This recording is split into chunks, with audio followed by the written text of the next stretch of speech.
చాలా అలసత్వంగా ఉండేవాడు. అద్దున లేవరని బ్రష్ కి చేయడు, స్నానం చేయడు, చక్కగా బట్టలు వేసుకోడు. అతని అమ్మ శుభ్రంగా రెడీ చేసి పెట్టిన బట్టలు కూడా చెరిపేసి స్కూలుకి వెళ్ళేవాడు. అందుకే నరేష్కి ఒక్క ఫ్రెండ్ కూడా ఉండేది కాదు. అతను చాలా బాధపడేవాడు. నాకు ఒక్క ఫ్రెండ్ కూడా లేదు అని ఒకరోజు అతని అమ్మా నాన్న బయటకి వెళ్తూ, నరేష్ ఇల్లంతా శుభ్రం చేయి అని చెప్పి వెళ్ళిపోయారు.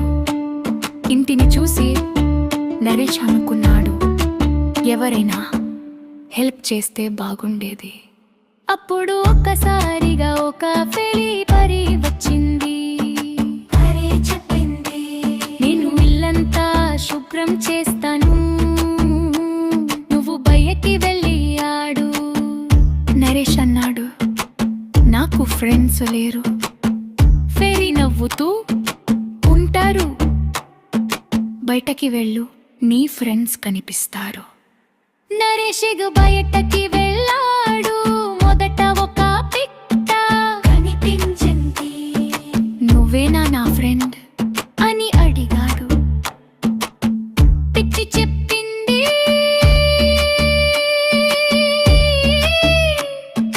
ఛీ, నువ్వు ఎంత అస్తవ్యస్తంగా ఉన్నావో చూడు, నేను నీ ఫ్రెండ్ కాదు.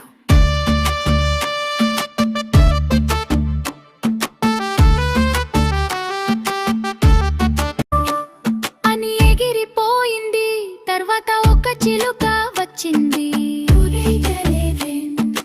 అన్నాడు చిలుక నవ్వుతూ, నేను ఎంత అందంగా ఉన్నాను, నువ్వు ఎంత చెత్తగా ఉన్నావో చూడు అని వెళ్ళిపోయింది. తర్వాత ఒక పంది వచ్చింది. నరేష్ అడిగాడు, నువ్వేనా నా ఫ్రెండ్? పంది చెప్పింది,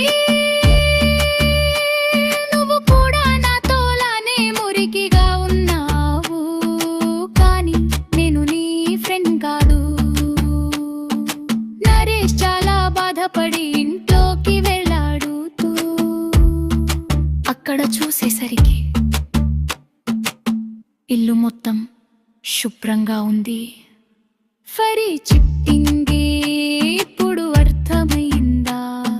శుభ్రంగా ఉంటేనే అందరూ నిన్ను ఇష్టపడతారు. అప్పుడు నరేష్కి తెలిసింది, ఇప్పటి నుంచి నేను కూడా శుభ్రంగా